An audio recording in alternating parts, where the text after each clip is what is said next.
cerita. Suami gue cuman bilang nggak ada yang ke WC kok.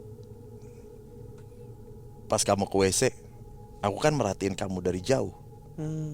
Udah habis itu sampai sekarang gue nggak pernah ke bioskop lagi. Trauma aja gue. Itu sih bang pengalaman gue yang nggak ngenakin di kamar mandi bioskop. Oh iya, gue nggak bisa detail jelasin ceweknya gimana karena cepet banget gue ketakutan juga.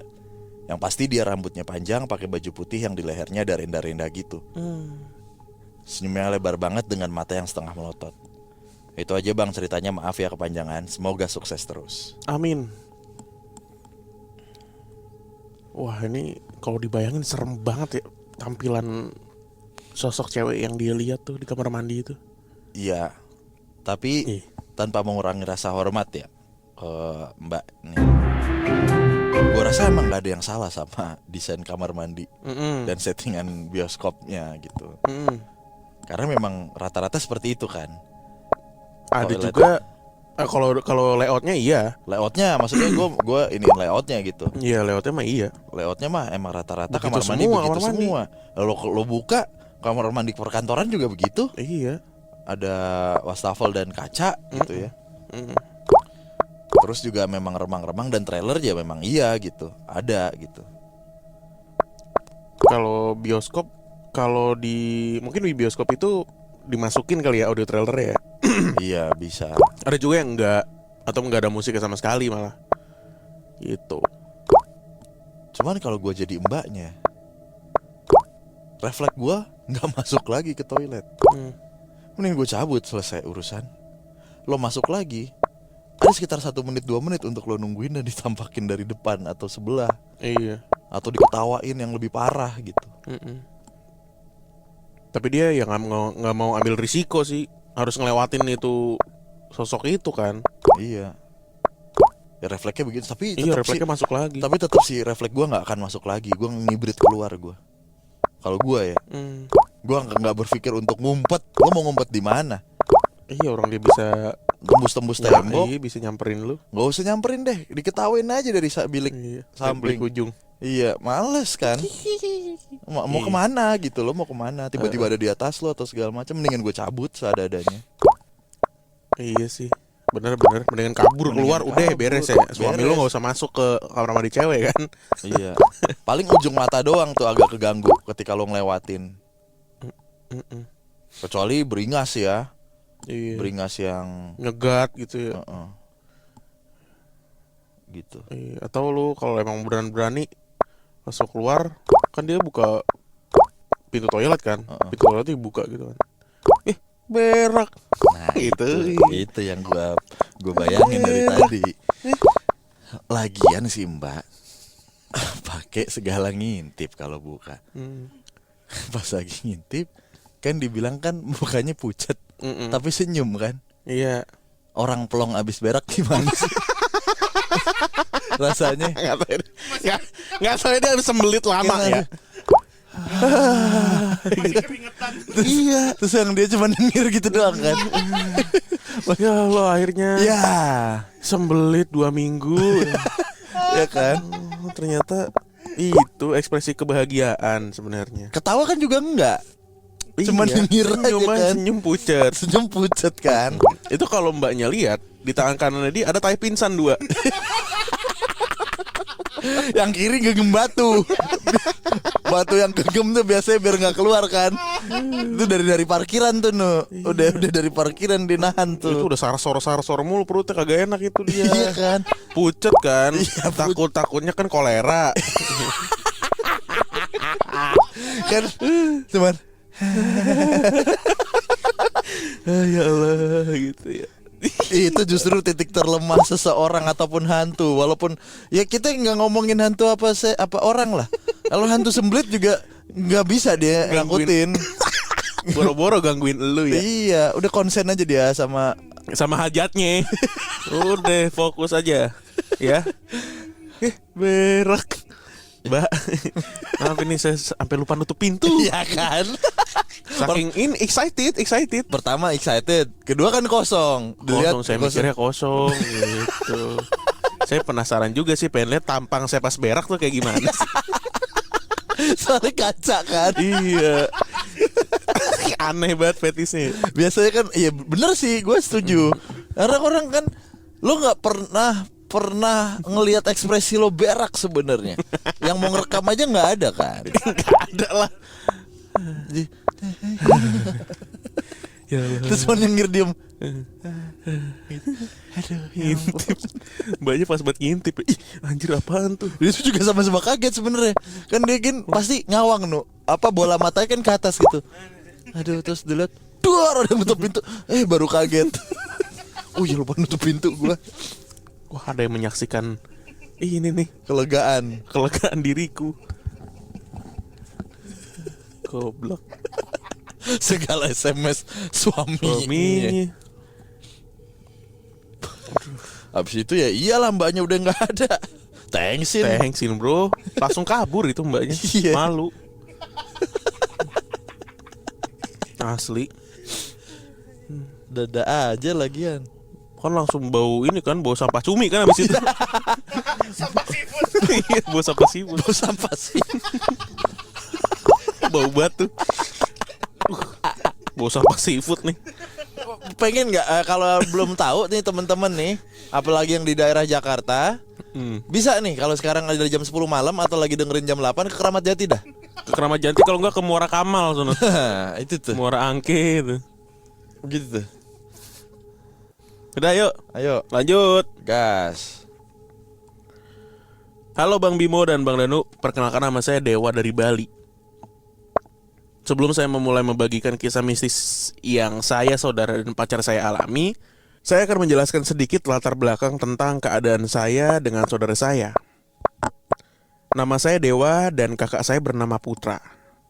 Kebetulan kami berdua kembar, berasal dari Bali, serta kami berdua memiliki keadaan yang jarang dialami oleh banyak orang. Yakni kami berdua ya, mempunyai kemampuan untuk melihat, berinteraksi, berkomunikasi, bahkan mengusir makhluk halus. Keadaan kami yang seperti ini sudah terjadi sejak kami masih SD dan sampai saat ini. Kemampuan ini kami dapatkan karena diturunkan langsung oleh kakek buyut kami yang seorang ahli spiritualis pengobatan dan juga seorang pemuka agama di Bali yang disebut pemangku. Dengan demikian, rentang waktu yang sudah sangat lama pastinya juga disertai dengan beragam fenomena mistis yang sudah banyak kami alami berdua. Namun dari semua fenomena itu, ada satu fenomena atau interaksi mistis yang bagi saya dan kakak adalah sesuatu yang luar biasa. Baik dari kemunculan hingga kisah masa lalunya yang kami ketahui saat berinteraksi dengan sosok ini. Oke, langsung aja ya. Saya akan mencoba menceritakan fenomena yang saya maksud. Jika diingat kembali, kurang lebih ketika memasuki masa 4 atau 5 tahun berpacaran dengan pacar saya yang bernama Dita, interaksi demi interaksi mulai terjadi yang dilakukan oleh sosok astral ini. Tetapi sebagaimana biasanya, saya bersikap acuh pada hal-hal tersebut. Gangguan-gangguan itu mulanya dari memanggil nama saya, menampakkan diri di garasi, di dalam mobil dengan posisi duduk di kursi belakang, dengan posenya yang menundukkan kepala. Terus juga muncul bau anyir, busuk, hingga pacar saya, si Dita ini gangguannya muncul sampai dalam mimpinya, di mana dia melihat sosok itu ada di sampingnya ketika ia tidur. Selanjutnya ketika Dita sedang bermain dengan ponakannya. Ponakannya ini membuang boneka beruang berwarna pink ke arah atap rumah. Karena keadaan rumah yang tingkat, sehingga tidak memungkinkan untuk mengambil boneka tersebut, yang pada akhirnya dibiarin aja tergeletak di atas genteng. Beberapa waktu setelah kejadian itu, saat saya berada di rumah Dita dan posisi kami sedang duduk di dapur, sosok berwujud perempuan ini melakukan interaksi berikutnya. Muncul dengan waktu yang sangat singkat sambil memegang sebuah boneka beruang kecil berwarna pink.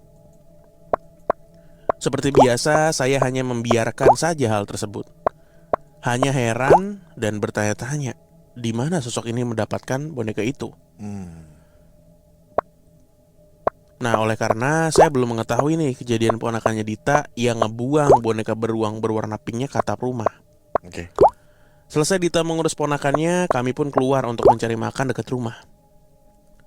Saat di perjalanan, saya cerita ke Dita kalau sosok perempuan itu tadi muncul sembari memegang boneka beruang kecil warna pink di dapur tadi. Oke. Seketika Dita kaget mendengar itu dan langsung cerita kalau sebelumnya ponakan itu ngebuang boneka beruang berwarna pink ke arah atap rumah. Selanjutnya aku meminta Dita untuk sampai di rumah nanti ngecek boneka tersebut apakah masih atau nggak ada di atap rumah. Tapi karena keadaan sudah larut malam dan Dita nggak berani, maka tindakan itu diurungkan olehnya.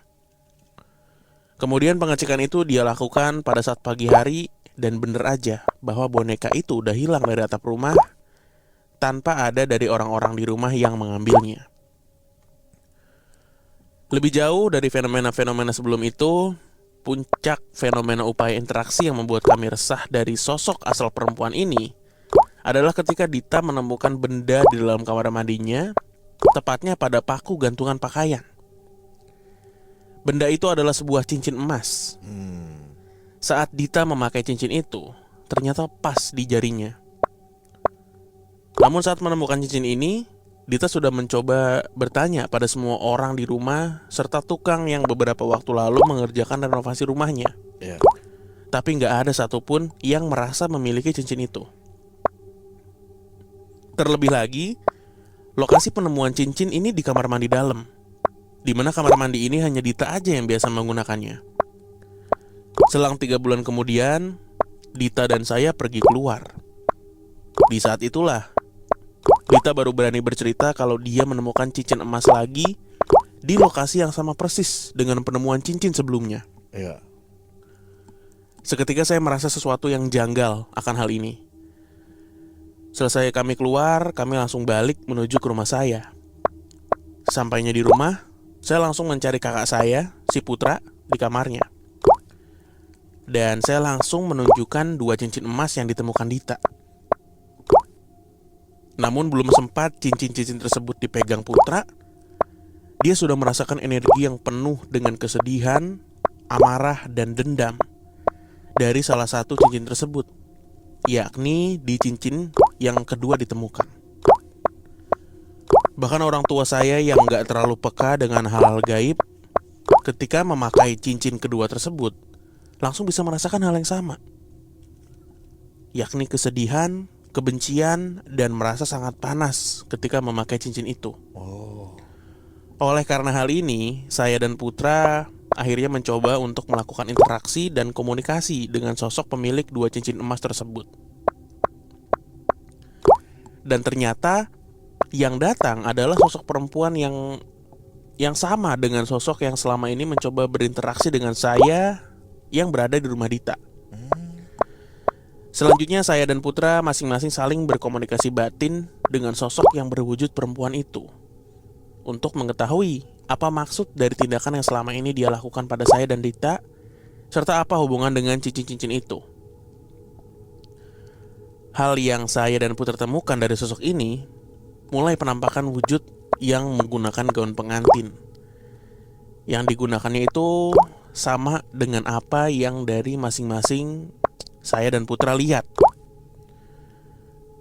Bahkan kami sampai mencari di Google untuk memastikannya secara visual bentuk gaun yang digunakan oleh sosok perempuan ini. Oke.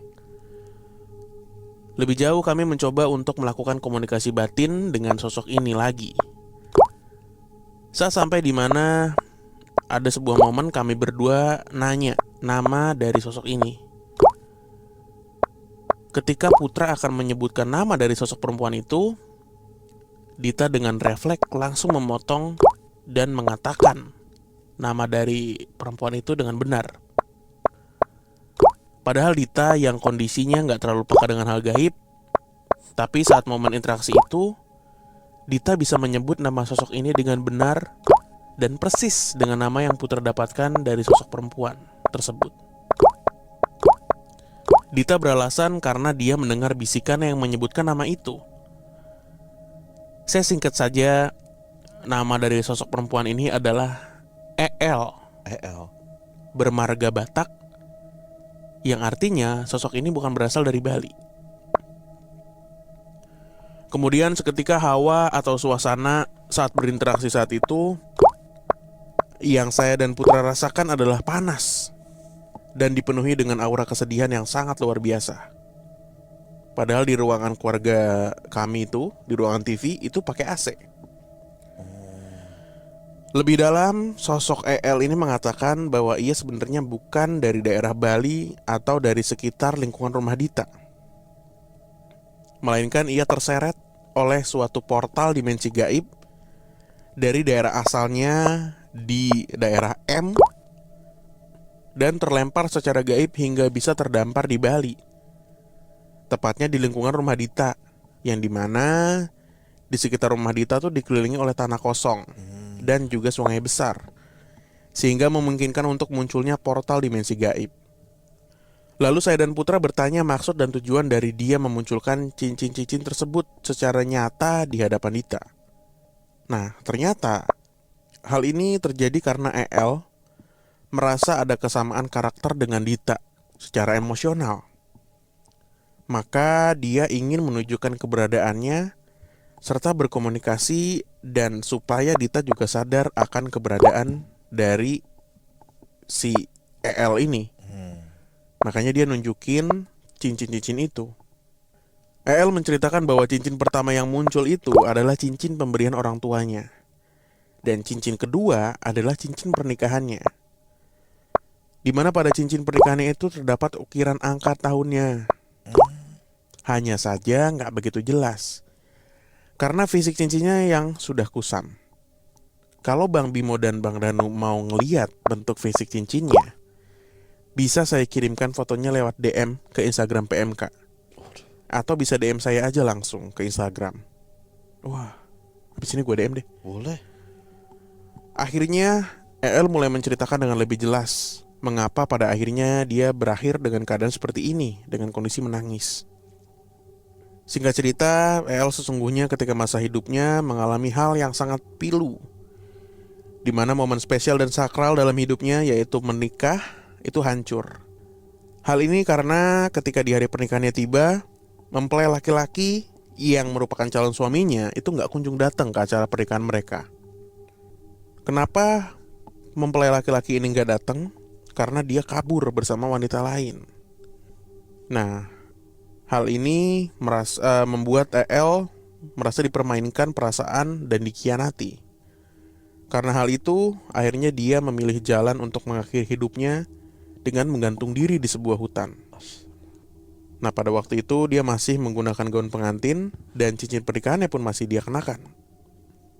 Oleh sebab itulah, maksud El sebenarnya dari gangguan atau interaksi yang kami alami selama ini adalah untuk minta tolong pada saya. Karena dia masih tertahan di dunia ini karena kebencian dan amarah yang belum reda. El meminta untuk didoakan dan cincin-cincin tersebut dibuang atau dilarung ke laut. Kemudian saya tanya sama dia, kenapa dia yakin bahwa kami bisa membantu dia terkait hal ini.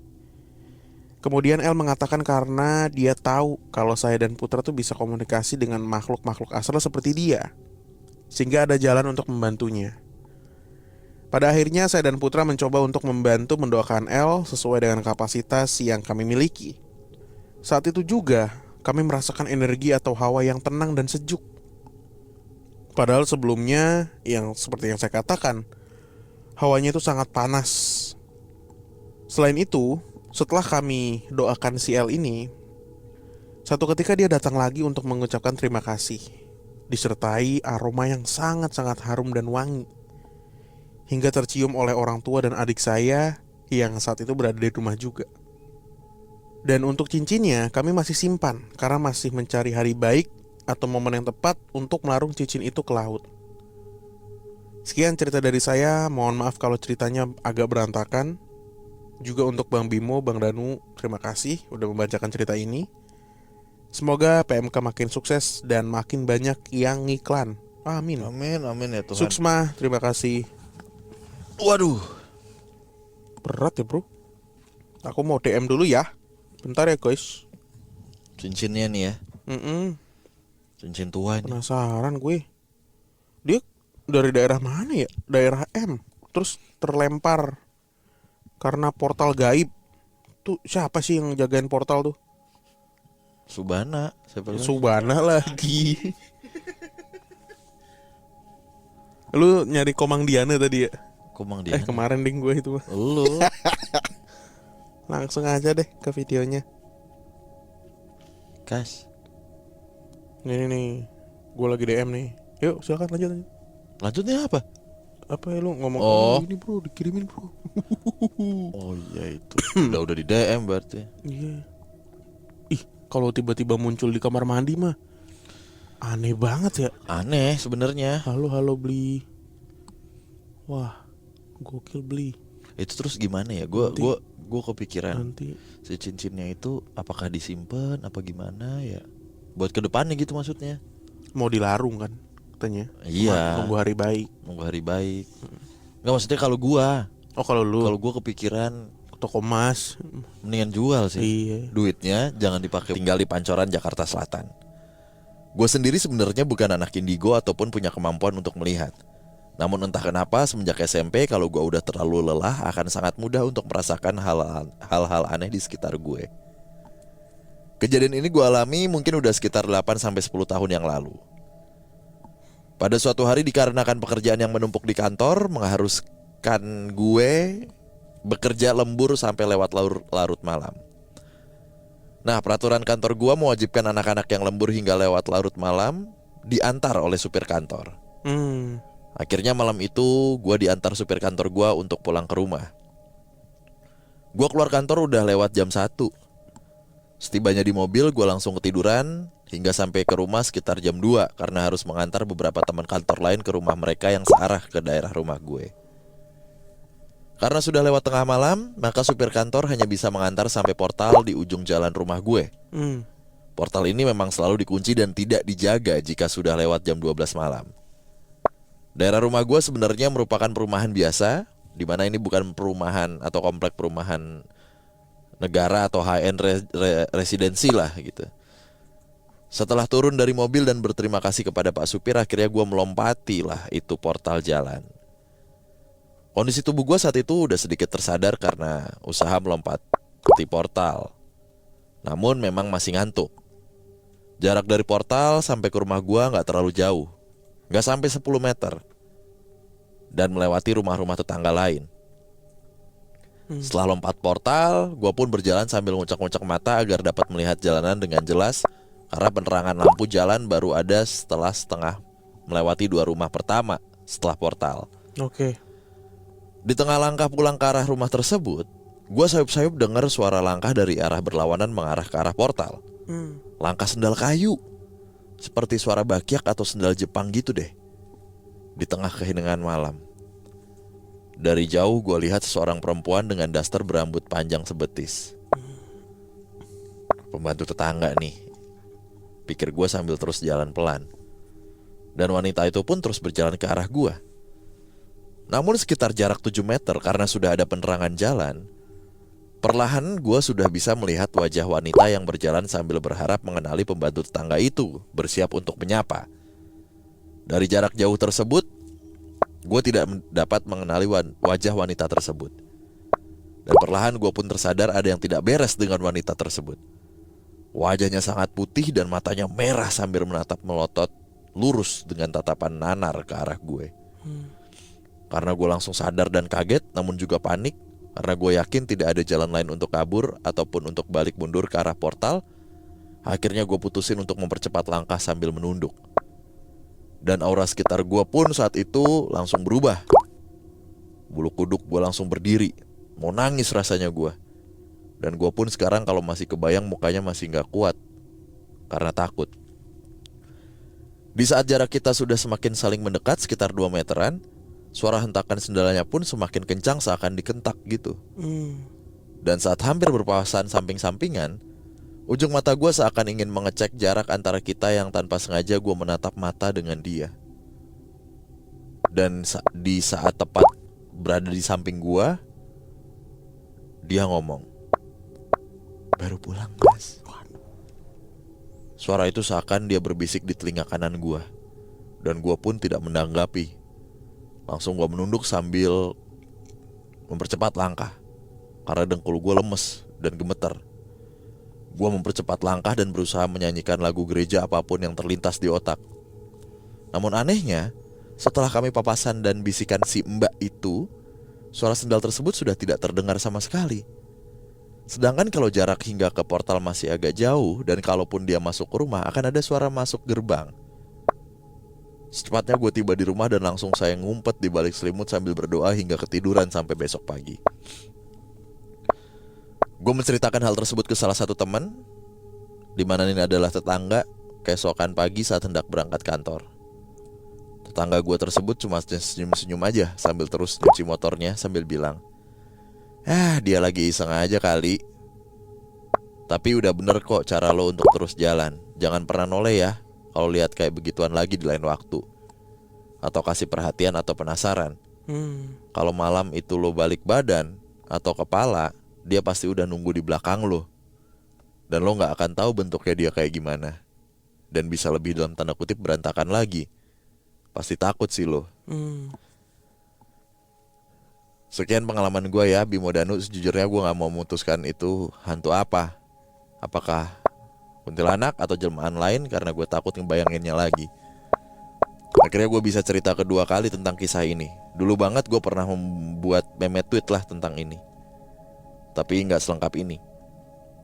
Gue salah satu pendengar setia kalian. Biasanya pas udah sore di antara meeting WFH, walaupun ujung-ujungnya ketiduran, sambil senyum-senyum dengerin banyolan kalian. Sukses terus, semoga kalian banyak klien. Amin. Amin. Terima kasih ya Mas Jo, nama samaran nih, dari Pancoran. Oh, dia papasan sama makhluk yang dia sangka pembantu ya, pembantu tetangga gitu. Tadi ya. mungkin salah dia, bukan 10 meter, 100 meter kali ya. Kalau 10 meter mah deket banget. Kira-kira jarak rumah dia ke portal 10 meter. Mana sih? Di awal tadi. Apa bener 10 meter? Oh, 10 meter mah deket banget. Makanya 100 meter kali ya. iya. Kalau 10 meter iya deket banget, langsung Deket banget, kelihatan. Pak, langsung kelihatan rumahnya dia. Deket security biasanya rumahnya nih. Kalau 10 meter kan. Paling depan tuh. Biasanya ruko kalau habis security, kalau di komplek kan. Mau kemana mas? Hihihi. Tapi abis itu hilang ya suaranya ya, suara si sendal tadi tak gitu. Gak dijelasin lagi detailnya. Gue langsung bayangin, gue kira hantu-hantu Jepang gitu. Kagak sih, ini mah mbak biasa sih, mbak Jawa. Tapi ininya apa, bakyak udah jarang ditemui sih sekarang. Itu kan biasanya sandal buat di kamar mandi. Kamar mandi, Iya. Sandal kayu gitu. Pletak. Gua mempercepat langkah dan berusaha menyanyikan lagu Fagetos apapun yang terlintas di otak. Bukan dong Fagetos. Enggak Fagetos. Jantungku berdetak. Ada loh pendengar kita, sahabat engkau Fagetos. ada di dekatmu. Lo juga pasti di DM. Masa sih? Iya. Pendengar Fagetos? Ada. Aduh, ntar deh gue cek deh. Ada. Gue juga seneng lagu-lagu Fagetos. Bisa gue lagu-lagunya pakai gitar. Yang bikin sapi-sapi kurus tuh Fagetos. Sapi-sapi kurus. Ya kan gak makan daging. Hah? Oh vegan. Vegan. Jauh bro. Jauh, ya. Yuk, bisa yuk. Fagetos mah yang buat tadi setan bioskop. Mangsur kan. Vegeta gitu. Memperlancar agar tidak sembelit. Fagetos. Peletak. Gini deh, gue tuh ngantuk ya. Bisa gak sih pakai swallow aja? Gak usah pakai gitu, kalau gue kis gitu. Gue keganggu ya sama suara sendal lu ya. Kan? Ini ada 400.000, lu beli Havaianas. Gua nggak mau denger lagi lu pakai kletak kampung, tau gak lu? Iya, dimarahin ya. Gitu. Dimarahin ya. Kletak. Iya mas. Iya, Mas. Nih, ini 400.000 nih, lu beli Havaianas. Cepet. Lu kira bagus begini? Diomelin. Kletak kampung lu. Digituin deh setan deh. Udah capek kondisinya. Capek istirahat bro, setengah Iya. 2. Letak. Gue tahu lu mau ngagetin gue apa. Rambut ual kayak gitu nih, kuncir nih. Ini gue bawa jedai. Lu pakai jedai. Kok bisa bocah ini? Siapa tahu dia laki yang agak begitu Iya kan. kan. Iya Tapi kan, tahu. bayangannya kan gitu ngomong.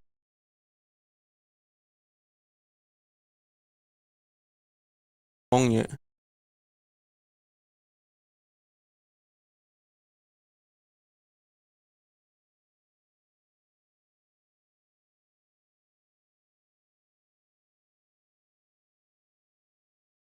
Sini deh, kalau nggak duduk dulu. Gue yang duduk, lo yang berdiri. Gue dikte dari atas sampai bawah. Rambut nggak gitu harusnya ya. Mata kebanyakan. Apanya? Ya. Kebanyakan. Jadi merah gitu. Oh, kebanyakan. Concealer.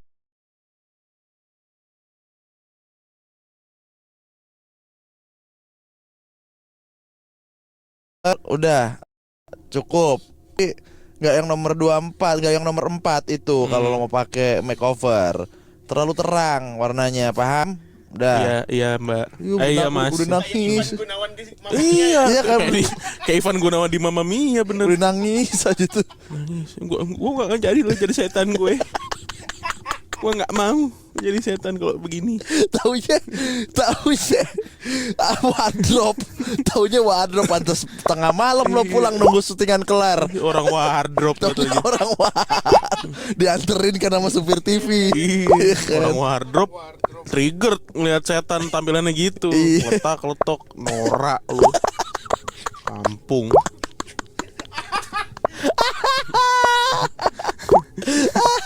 Taunya orang wardrobe. Rambutnya dibenerin. Udah besok kita ke Rudi ya. Rudi Widodo tapi ya. Bukan Rudi Adisuwarno aja. Rudi Widodo. Ya. Ya, diajarin syuting dah. Diajarin pergerakan tanpa bola. Udah. Ngantar kru yang lain dulu. Katanya orang wardrobe aja. Ya. Ya bisa bawa hanger tuh. Hanger itu isinya kaos-kaos Uniqlo tuh yang sekali pakai doang. Sisanya buat ini, buat Kesel. apa namanya, buat banknya dia. Ngelihat setan nggak fashionable kesel. Kampung lo, norak tau nggak? Hah? Letak udah malam lu berisik kampung.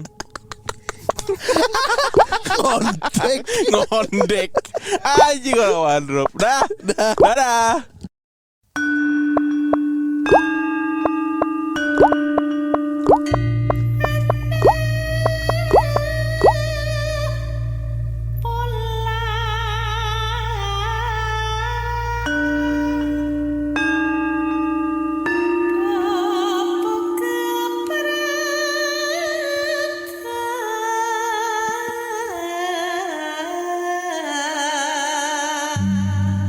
Kalawana beungkeut.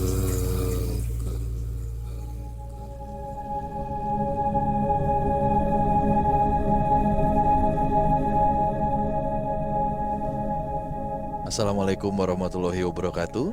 Shalom, Om Swastiastu. nama budaya. Salam kebajikan. Selamat datang kembali di podcast Malam Kliwon episode 250 eksklusif hanya di Spotify. Betul, ini episode ninja ya. Kenapa 250? 250 nih. Oh iya, CC-nya ya. Iya kan? Kirain episode Kips. Kips di bawahnya Iya. 150. Episode RR. Iya. 150 juga ya. Tapi banyak yang moge juga ninja. Iya. Ya kan? Episode 250 lah. Yang Express juga ada ninja. Kali ngiklan. Iya kan? JNT udah. Apa kemarin? Hah? Si cepat. Si cepat tuh. Salah lagi. Goblok. Maaf ya. Maaf. Oke, 250 guys. Ini episode terakhir kita di tahun 2021. Yoi. Sebelum kita rehat sejedak ya. Boy.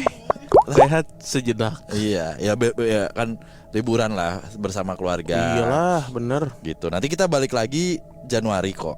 2000? Nah, hah? Januari 2000. 19. Mundur dong. Iya. 2022 ya. Ya. Hmm. Nah, terima kasih buat teman Kliwon semuanya yang masih setia dan selalu setia mendengarkan podcast Malam Kliwon tanpa terkecuali dari Indonesia sampai di seluruh dunia. Terima kasih untuk kebersamaannya di tahun 2021. Yoi. Kita di tahun 2022 akan Akan saya tempelkan dengan shrimp roll.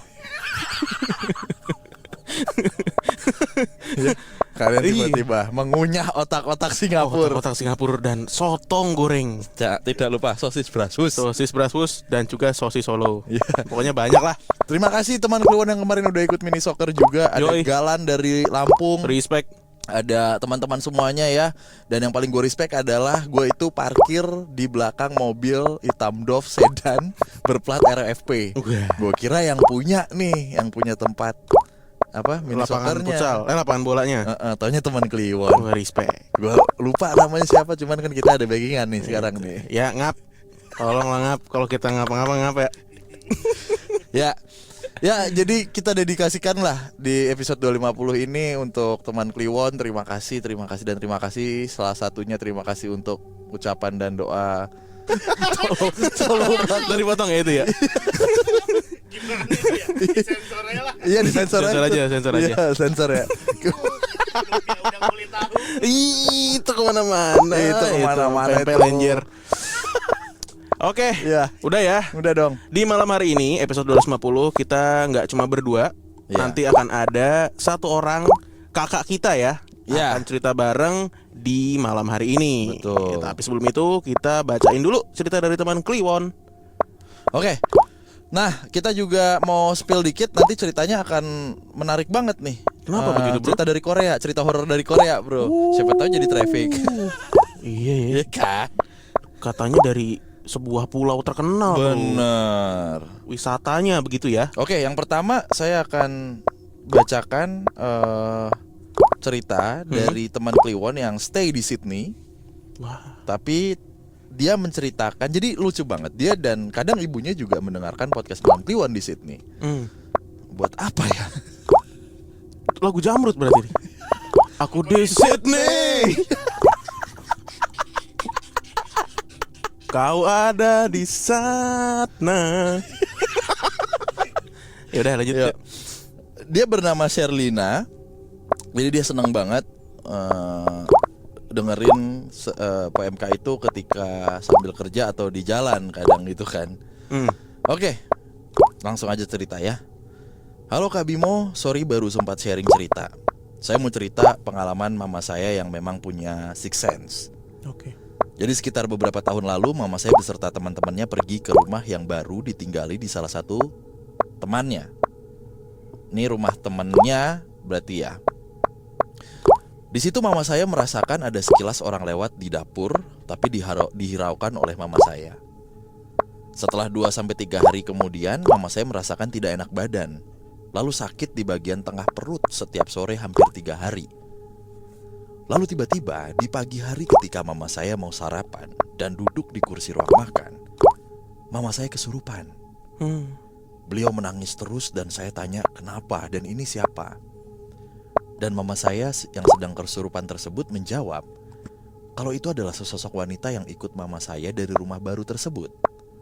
Dan bercerita kalau wanita ini dulu pernah ditusuk di bagian tengah perutnya dan dibuang ke rumah baru teman mama saya itu. FYI, rumah baru teman mama saya itu di daerah pinggiran kota.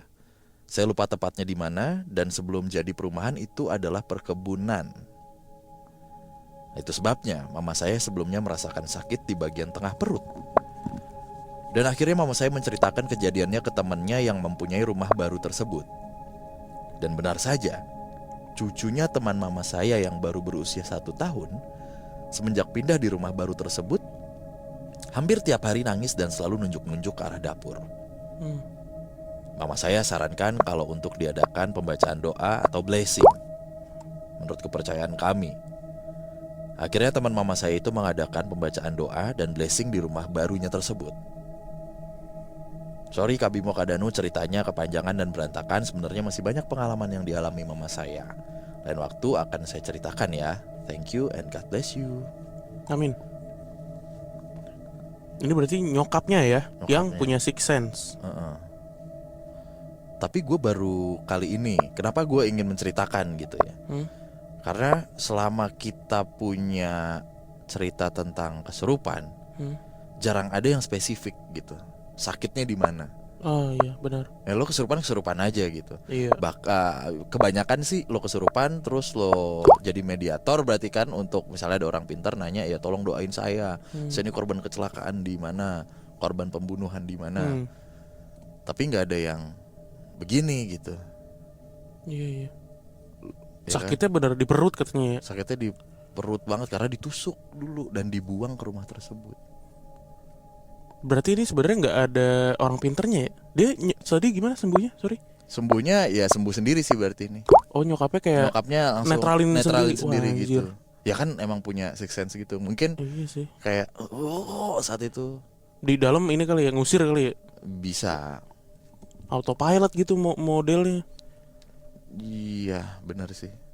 Baru habis itu banyak apa blessing, banyak didoain kan gitu. Biasanya kumpulan doa tuh, perkumpulan doa. Gila ya, di Sydney ada kesurupan juga. Kagak, ya? ini di Bogor ternyata. Oh di Bogor. Di Bogor. Oke. Mm-mm, Tapi Bogor. tadi dia Rumahnya tuh di Bogor. domisilinya sekarang Di Sydney. di sana. Gitu. Di Sydney, di sana. Oh ya di Sydney. Heeh. Itu lo bayangin ditusuk di perut. Lo keselak lengkeng gimana lo di jakun. Keselak lengkeng. Tusuk padi gitu. Keselak lengkeng. Kok. Biji salak sih. Kok. Wah, kenapa nih? Lo ada setan mati. Ada orang mati. Keselak lengkeng bang. Keselak lengkeng. Ih, lengkeng kan kecil ya Matamu. bijinya. Hah? Bijinya kan kecil kalau dibanding salak. Ya beda. Biji besi juga. Kalau keselak biji Keselak besi. biji besi sama nikel mau lu? Pernah nggak keselak nikel? Sama aspal buton. Aspal buton. Sama ini tambang Belitung. Wah. Aspal apa sih? Aspal buton. Oh, keselak apa? Biji apa? Biji besi mau nggak lo? Saya keselak biji kelengkeng. Nah, biji salak bukan biji besi. Aduh saya gak bisa bantuin kalau itu. Keselak biji besi ya. Emang ngapain sih mainin besi dragon apa gimana? Ini gas alam hirup nih. Oke. Gitu. Tapi emang baru pertama kali gue ada cerita sampai merasakan sakit di titik tertentu gitu ya. Iya. Oke. Ngomong-ngomong ditusuk lah, tar lu dah. Dulu tuh di Berlan di tempat gue di Matraman, zaman-zaman tawuran dulu. Tawurannya waktu itu sama Manggarai, yang bukan sama depannya. Kan sering tuh depan belakang Iya. berantem mulu kan. Iya. Ada om-om waktu itu. Turun dari atas, jadi kan pintu air. Ada gue tuh di bawah, gue nontonin aja orang sambit-sambitan, tembak-tembakan. Ini gitu. malam apa? Malam. Oke. Tapi kan mereka pasti ini dulu mabok dulu kan. Mabok lah. Dulu Gak kan. bakal sadar lah tawuran mah. Iya. Terus, "Weh om, kenapa om?" Tahu nih panas perut gue. Besokannya nancep pak di sini pak. Jadi dia tembak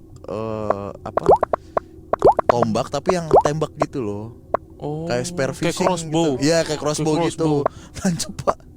Dia cuman waduh panas nih kenapa om, tawa-tawa aja gitu. Iya. Terus Padahal habis ketusuk tuh. besoknya pagi ada ambulan gitu. Gitu diangkut. Diangkut. Itu kenapa masih nancep tapi jangan dicabut pak. Takut kan. Kalau dicabut bisa Keburai apa gimana. Iya, jadi mendingan langsung operasi. mendingan langsung operasi. Langsung tindakan gitu. Kayak bocah STM yang di Tangsel. Di mata, Bro. Iya benar. Itu dalam banget ya. Tapi mati akhirnya ya, Icil. Mati, Pak, kalau Innalillahi. Kalau ditusuk cabut gitu kan pasti robek gitu. Amit-amit. Nusuk tuh cuma di bilik pemilu aja. Jadi iklan politik. Enggak dong. Luber Jurdil. Apa itu? Luberger lah temennya itu. Punya Den Dimas juga kalau nggak salah itu ya.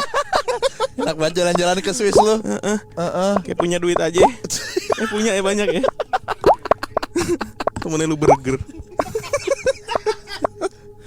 Oke, lanjut ya. Lanjut. Ini cerita lagi dari teman Kliwon. Halo, salam kenal Kak Bimo dan Kak Danu. Halo. Salam kenal juga untuk pendengar setia dan pendengar baru podcast Malam Kliwon. Kenalin, nama saya Cynthia. Saya berasal dari kota Surabaya. FYI, saya tidak menganggap diri saya seorang indigo. Tapi saya seringkali melihat makhluk tak kasat mata itu. Dan terkadang saya susah membedakan mana manusia, mana yang bukan. Karena beberapa kali saya melihat wujud dan rupanya tuh sama seperti kita manusia. Bahkan beberapa kali ngobrol ketika mereka menyerupai orang yang saya kenal. Tapi saya nggak setiap saat bisa melihat keberadaan mereka. Sehingga saya ngerasa saya nggak bisa dikatakan indigo lah. Saya mau cerita pengalaman saya di tahun 2013. Saat itu saya masih kerja sebagai SPG di toko tas terkenal di daerah Gubeng. Semenjak sepeninggal papa, saya tinggal ikut kakek dan nenek. Saat itu saya berpikiran ingin hidup mandiri dengan ngekos sendiri. Akhirnya saya memilih kos khusus putri di Jalan Grudo yang hanya berjarak 1 kilometer dengan rumah kakek dan nenek almarhumah gitu ya. Singkat cerita, tempat kos saya ini masuk gang yang cuma bisa dimasukin 1 mobil. Tapi untuk bangunan lumayan bagus menurut saya, sehingga saya berharap bakalan betah. Bangunan kos saya ini terdiri dari 3 lantai. Di lantai 1 tuh ada ruang tamu, 3 kamar, 2 kamar mandi dan dapur. Lantai 2 itu ada 4 kamar dan 2 kamar mandi. Sedangkan lantai 3 itu jemuran baju dan khusus untuk cuci baju. Untuk kamar saya berada di lantai 1, pojok, deket tangga dan dapur. Kamar saya udah tersedia lemari pakaian kayu ukuran kecil dan spring bed bawah ukuran 2 orang. Saya ngekos di sini cuma bawa beberapa potong baju, seragam kerja, rak piring dan kipas angin aja. Beberapa hari saya pindah di kos ini, saya kurang betah karena tetangga kos cuma say hello aja dengan saya. Setelah itu masuk kamar masing-masing. Jadi terbilang tertutup lah. Saya nggak punya TV, jadi buat hiburan saya cuma nonton aja di HP.